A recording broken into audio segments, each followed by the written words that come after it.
दही वाली मगम्मा एक कहानी है जिसका लेखक है श्रीनिवास जी का पूरा नाम है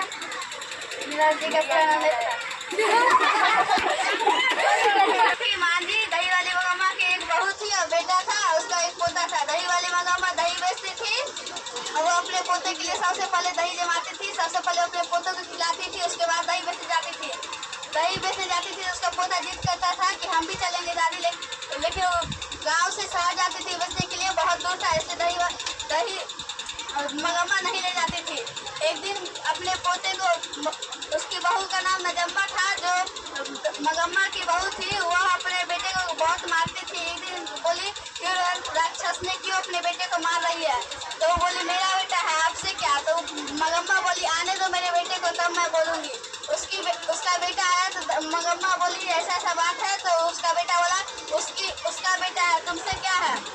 इसी के कारण दही वाली मगम्मा अलग हो गई अपने बेटा से, दोपहर में अलग हो गई। उसके बाद वो सोची इतना मेरे पास इतना पैसा है, हम बहू को देते थे तो बहू को नहीं दे रहे, अब हम ही खुद कुछ करेंगे। वो अपने माझी के पास गई, बोली कि माझी मेरे पास इतने पैसे हैं मैं क्या करूँ। माझी को देखी मखमल का ब्लाउज पहनी थी, बोली माझी कितने का है, तो बोली 7 से 8 रुपए का। तो माझी ने बोली, तो मगम्मा बोली हम भी खरीद लेते हैं। तो मखमल का ब्लाउज खरीदने लगी, अच्छे से साड़ी नए कपड़े खरीदने लगी।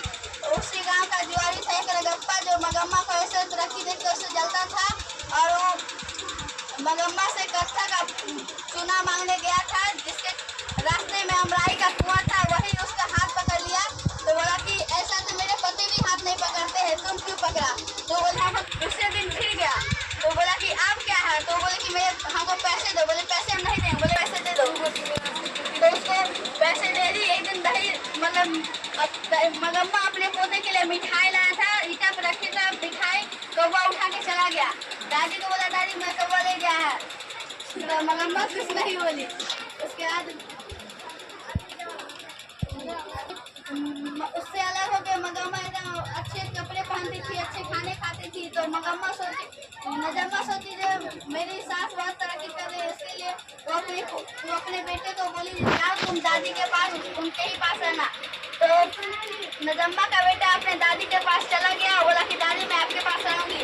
तो मगम्मा सोची मैं अपनी बहू को माफ कर देता हूँ, अपनी बहू को माफ कर दी। मगम्मा अपनी बहू को माफ कर दी। कभी सास बहू में लड़ाई नहीं होना चाहिए, सास से लड़ना नहीं चाहिए।